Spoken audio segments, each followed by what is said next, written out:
যারা কম মশলায় চালতার আচার খেতে চান কিন্তু চিনি খেতে চান না, আবার আচার খুব বেশি পছন্দ করেন, তাদের জন্য আজকের এই ভিডিও। চালতার আচার খাবেন অথচ বেশি মশলার কোনো প্রভাব থাকবে না, এমন যদি হয় তবে তো আর কথাই নেই। এমন টেস্টি টেস্টি আচার আর নজর কাড়া রং দেখে কার না ইচ্ছে করবে চালতার আচার খেতে।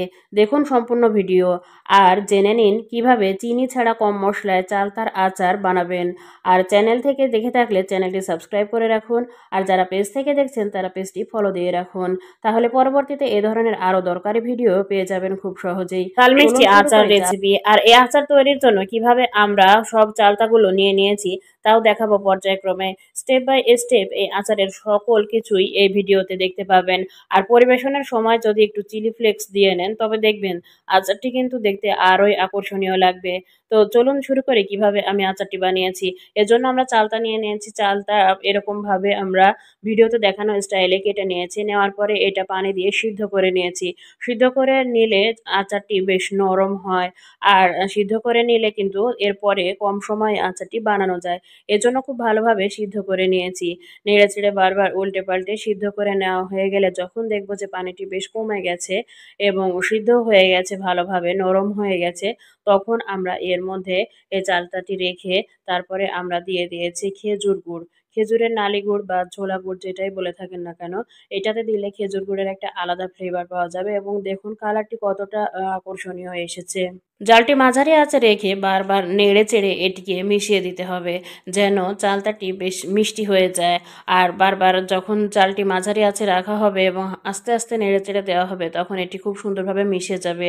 এরপর আমরা দিয়ে দিচ্ছি প্রয়োজনীয় পরিমাণে একটু হলুদ গুঁড়া, তারপরে একটু মরিচ গুঁড়া, এরপরে প্রয়োজনীয় পরিমাণে লবণ, আর এর সাথে আমরা দিয়ে দিচ্ছি কিছু পরিমাণে সরিষার তেল।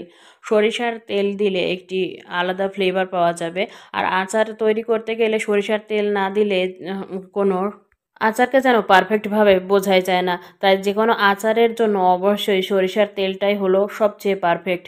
তাই আমরাও সরিষার তেলটি দিয়ে নিয়েছি। আর অন্য কিছু অতিরিক্ত মশলা কিন্তু এখানে ব্যবহার করা হয়নি। তবে দেখুন খেজুরের নালি গুড় দেওয়ার কারণে এটা কিন্তু বেশ সুন্দর কালার এসেছে। আর জালটি সবসময় আস্তে রাখতে হবে। আস্তে রেখে বারবার নেড়ে চেড়ে উল্টে পাল্টে কিন্তু এভাবে আচারটি তৈরি করে নিতে হবে। আর যখন এই আচারটি কিন্তু ঝাল মিষ্টি হবে, যেহেতু মরিচ গুঁড়া দেওয়া হয়েছে, মরিচ গুঁড়া এবং গুড় দেওয়ার কারণে একটা ঝাল মিষ্টি স্বাদের একটি আলাদা ফ্লেভার তৈরি হবে। তা এই ধরনের ভিডিও যদি আপনার ভালো লেগে থাকে তবে অবশ্যই কিন্তু আমাদের চ্যানেলটি সাবস্ক্রাইব করে রাখবেন। পরবর্তী এ ধরনের আরও ভিডিও পেতে অবশ্যই আপনার মতামত কমেন্টে জানাবেন যে আপনি কোন ধরনের ভিডিও দেখতে বেশি পছন্দ করেন। তবে আপনার মতামতের উপরে নির্ভর করে আমরা কিন্তু পরবর্তীতে ভিডিও দেওয়ার চেষ্টা করব। দেখুন আচারটি কতটা সুন্দর হয়েছে। এভাবে জাল করে যখন দেখা যাবে যে আচারটি মাখো মাখো হয়ে এসেছে তখন আমরা বুঝতে পারবো যে আচারটি সম্পূর্ণরূপে তৈরি হয়ে গেছে। আর তারপরে আপনি ইচ্ছে মতো কিন্তু পরিবেশন করতে পারেন। এখানে চিলি ফ্লেক্স দিয়ে আমি পরিবেশন করেছি যাতে এটা দেখতে বেশ আকর্ষণীয় হয়। তবে আপনি ইচ্ছে মতো যে কোনো কিছু দিয়েই পরিবেশন করে নিতে পারেন।